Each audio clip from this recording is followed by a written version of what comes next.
Halo para penggiat K3. Nah, ketemu lagi dengan Kak Cideni. Nah, di video ini kita akan bahas mengenai inspeksi ya, yang kita sesuaikan sesuai dengan PP nomor 50 tahun 2012.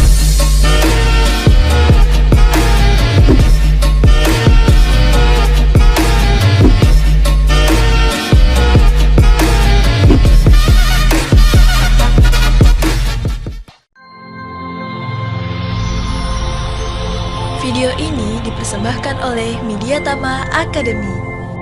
Training K3, langsung kerja. Oke, berbicara inspeksi K3 khususnya, itu sebenarnya ada di pemantauan dan evaluasi kinerja K3. Lebih tepatnya ada di elemen 7, sub-elemen 71. Nah, teman-teman semua, kalau teman-teman belajar SMK 3, teman-teman lebih gampangnya melalui aplikasi Mika Super App K3 ya. Silakan install di Play Store ya, ataupun di App Store. Teman-teman masuk ke regulasi K3, teman-teman bisa baca PP 50 di sana. Gampang banget loh. Apa yang harus kita perhatikan di dalam inspeksi? Pertama, sebelum teman-teman melakukan inspeksi, pastikan ada nggak prosedur inspeksinya. Karena kita berbicara inspeksi, nanti teman-teman ada dua nih jenis inspeksi. Ada inspeksi formal, ada inspeksi informal. Kalau formal itu udah terjadwal ya teman-teman semua ya. Udah terjadwal misalkan harian, 3 hari atau mingguan, bulanan, ya 3 bulanan, itu udah terjadwal tuh. Benar-benar terjadwal. Tapi ada juga inspeksi non formal yang tidak terjadwal. Contoh misalkan sidak ya, inspeksi mendadak. Nah, itu sebenarnya informal. Nah, balik lagi. Di dalam SMK 3, mau informal mau formal, itu teman-teman pastikan. Pertama ada SOP-nya. Ada prosedurnya dulu. Pastikan di dalam SOP tersebut sudah memuat inspeksi-inspeksi apa saja yang ada di perusahaan kita. Yang kedua, cek di bagian formulirnya. Formulirnya itu sudah mengcover semua nggak? Ya, formulir untuk inspeksi-inspeksi apa yang ada di perusahaan kita. Ya, pastikan inspeksinya disesuaikan dengan satu, misalkan inspeksi mengenai pekerjaan. Yang kedua, misalkan inspeksi mengenai alat. Yang ketiga, misalkan inspeksi mengenai selain alat, misalkan lingkungan kerja. Masih banyak lagi sebenarnya ya. Yang saya harus garis bawahi di sini adalah pertama, yang melakukan inspeksi itu harus adalah orang yang berkompeten. Contoh ya, misalkan, Pak, saya mau menginspeksi ekskavator. Siapa yang menginspeksi ini? Boleh nggak sembarangan orang? Nggak bisa. Boleh nggak ahli K3 umum misalkan? Bisa, tapi tidak bisa sampai mendetail. Nah, yang melakukan inspeksi terhadap alat berat tersebut, idealnya adalah operator si alat berat itu sendiri. Contoh operator si ekskavator itu. Apa ya, misalkan ekskavator itu misalkan pengeremannya atau pengangkatannya, ya kan? Ataupun elektrikal di dalamnya. Nah, itu harus dicek. Yang tahu adalah si operatornya. Tapi kalau ahli K3 umum, paling safety device-nya aja yang dicek. Seperti ada aparnya nggak?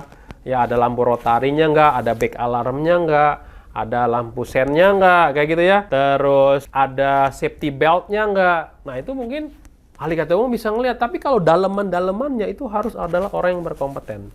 Ya, itu kalau ngomongin soal alat berat. Pak, bagaimana kalau yang bersifat general, misalkan APAR, misalkan ya. Nah, silakan teman-teman kalau misalkan APAR, ahli K3 umum, is okay. Kota P3K, is okay. Tapi kalau sudah bersifat teknis, itu haruslah orang yang benar-benar kompeten di bidang itu. Contoh lagi, misalkan inspeksi lingkungan kerja atau pemeriksaan terhadap lingkungan kerja. Itu nggak bisa ahli K3 umum, haruslah ahli lingkungan kerja muda, ya. Hygiene industri muda nama sertifikatnya. Ya, nah itu teman-teman harus pastikan apakah inspeksi ini dilakukan oleh orang yang berkompeten dan sesuai dengan kompetensi yang akan diperiksanya. Yang ketiga nih. Setelah dilakukan inspeksi, ya itu kan ada formulir-formulir yang diisi. Nah, kebanyakan hasil inspeksi itu, ini saya beberapa kali Kak Cideni lihat, itu hanya menggugurkan untuk kewajibannya aja. Jadi inspeksinya dilakukan ya secara SKS gitu ya, kebut semalam. Wah, ini mau ada audit nih. Langsung dikejar tuh. Yang tadinya harian, dikejar tuh. Dicontreng-contreng semua. Wah, nanti ada auditor datang nih. Nah, itu kadang saya tahu tuh misalkan, wah ini inspeksi SKS nih, lihatin dari mana? Misalkan wah kok tulisannya sama semua ya?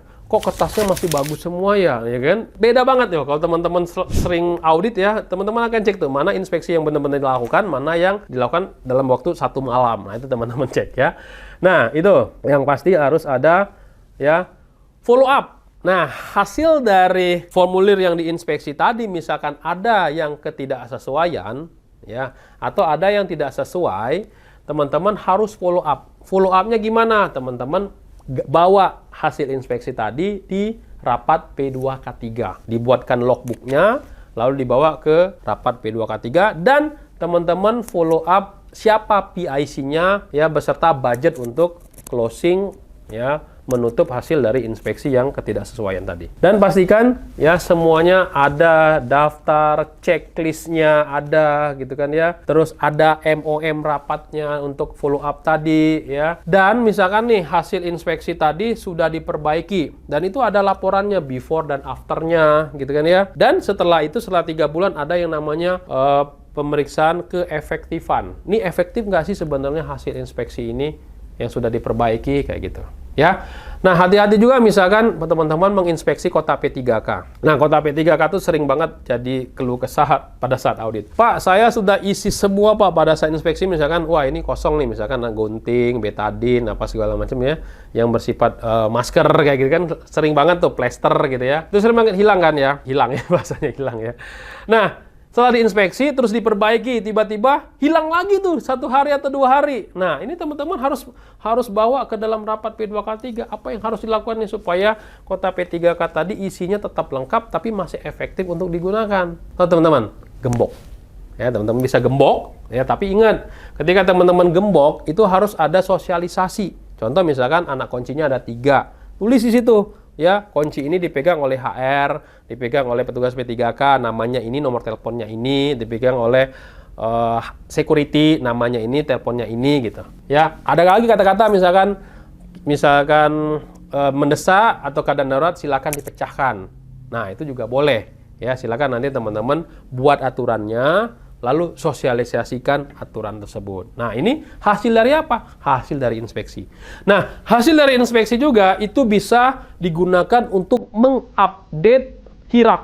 Zat Identification, Assessment, dan Risk Control, teman-teman harus update dari hasil HIRAK tadi, dari hasil inspeksi tadi. Termasuk juga ya, hasil dari inspeksi itu bisa menjadi masukan juga ya untuk mengubah SOP. Kalau misalkan SOP-nya belum mengcover itu.